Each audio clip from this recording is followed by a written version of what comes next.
Instituto Bíblico del Aire, capacitando para el servicio eficaz.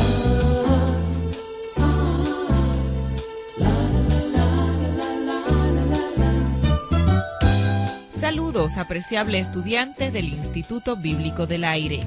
Reciba usted la más cordial bienvenida a este nuevo programa. Es un gran privilegio para nosotros compartir estas enseñanzas. Aquí todo listo para continuar con la serie sobre el Nuevo Testamento. Con usted, Alberto Ovalle.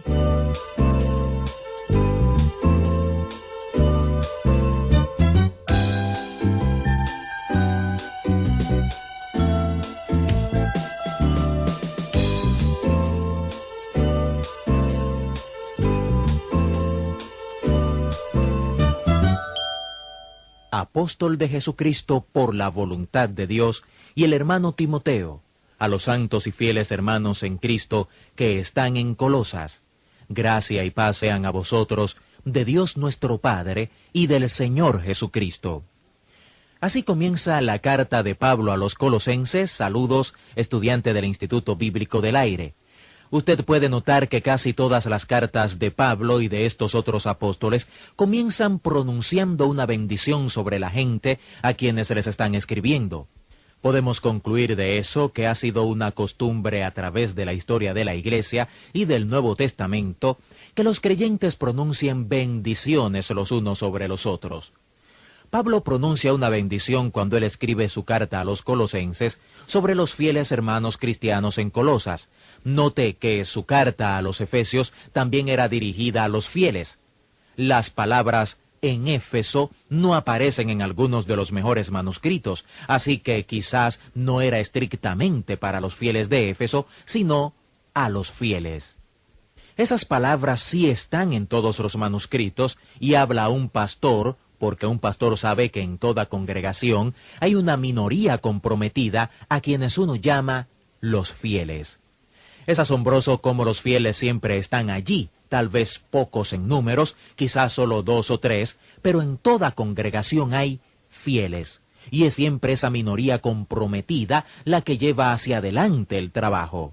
Es interesante ver entonces que estas cartas fueron dirigidas a los fieles de Éfeso y Colosas.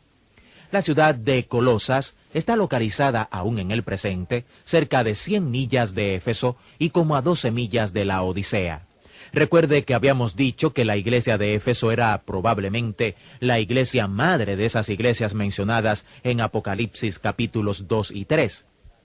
Recuerde que en el último libro de la Biblia hay cartas escritas a las iglesias, comenzando en Éfeso, luego Esmirna, Pérgamo, Tiatira, Filadelfia, la Odisea.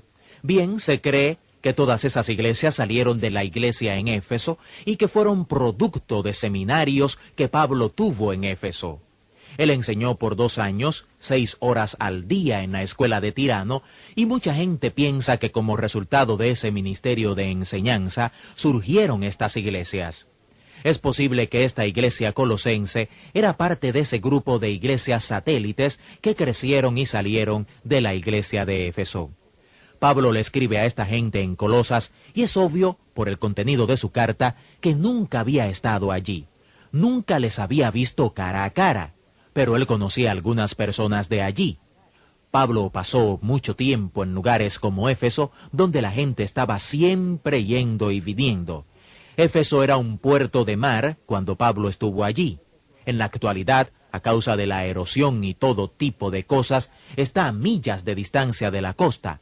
Pero en los días de Pablo estaba justo en la costa y siempre había gente yendo y viniendo en Éfeso. Por eso es que pasó más de 3 años en ese lugar. Así que Pablo conoció a personas que estaban de paso hacia esos lugares, como Roma y Colosas. Él conoció a Filemón, luego le escribió una carta, y Filemón era de Colosas, y su esclavo Onésimo, quien estaba huyendo de él, también era conocido por Pablo. También había un hombre llamado Epafras, quien aparentemente era el pastor, tal vez un pastor fundador de la iglesia en Colosas. La iglesia en Colosas tenía problemas, y los problemas eran de 3 tamaños. En primer lugar, hubo un ataque filosófico, un ataque intelectual sobre la fe de la gente en Colosas. Aparentemente hay ese tipo de ataque a la fe en cada generación.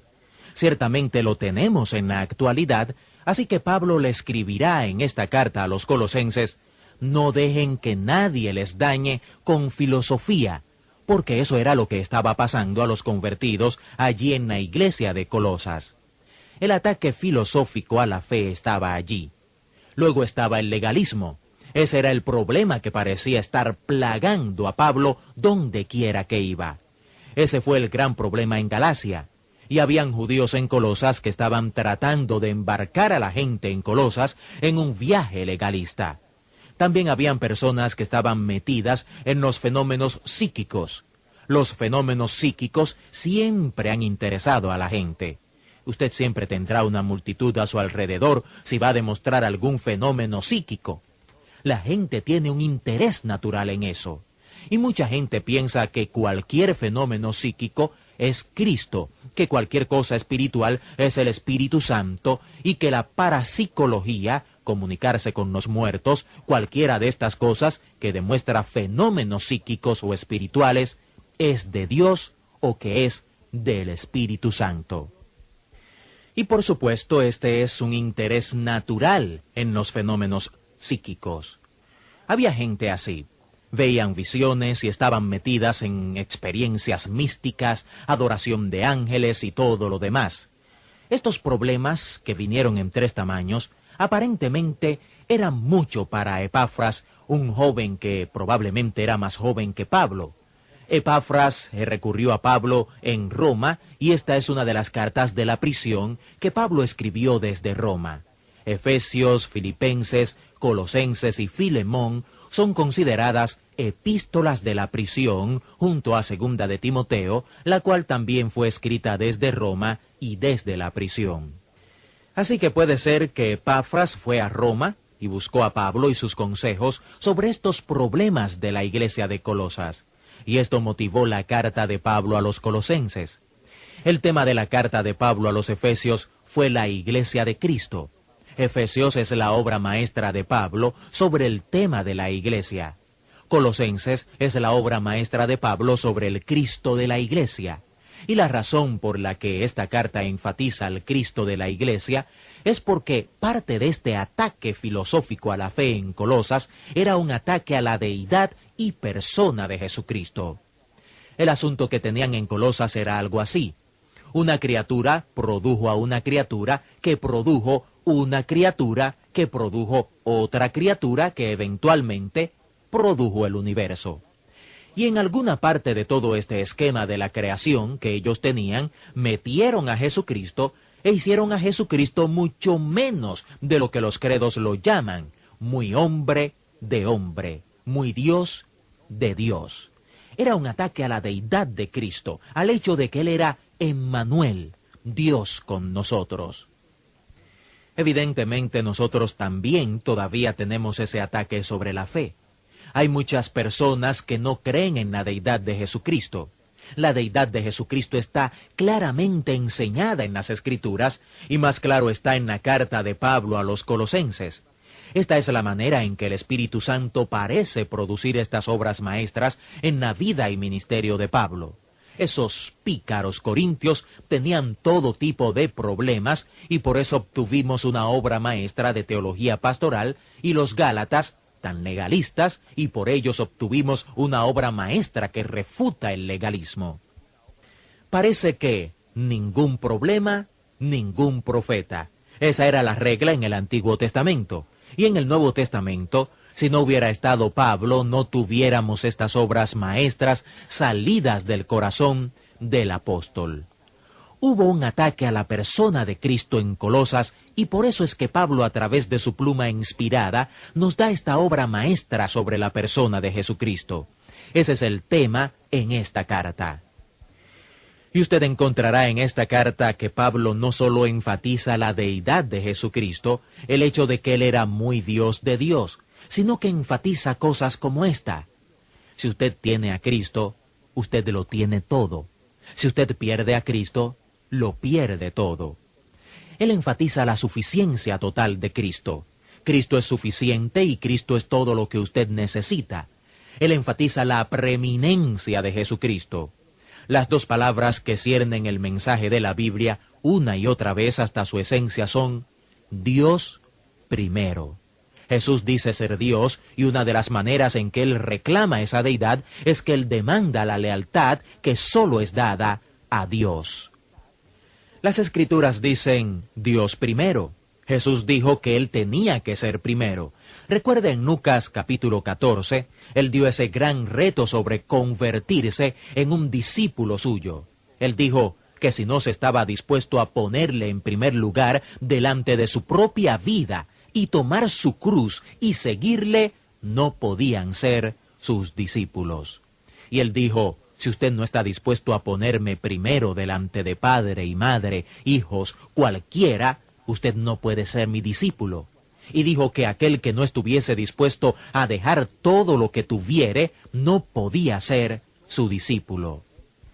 Y Jesús estaba diciendo en esas grandes enseñanzas que eran llamadas los dichos duros de Jesús, que si Él es algo para usted, entonces Él lo es todo para usted. Porque si Cristo lo es todo para usted, entonces Cristo no es cualquier cosa para usted. Pablo dice en el primer capítulo a los Colosenses que en todas las cosas Cristo tiene que tener la preeminencia. Jesucristo es todo lo que usted necesita. Él es suficiente. Él tiene toda la plenitud de Dios. Él es la completa expresión de Dios. Él es Dios. Y Él tiene que ser su Señor. Y Él tiene que tener la preeminencia en su vida. Si es algo, Él lo es todo. Ese es el énfasis y el tema de esta magnífica carta de Pablo a los Colosenses. Hasta aquí la enseñanza de hoy en el Instituto Bíblico del Aire.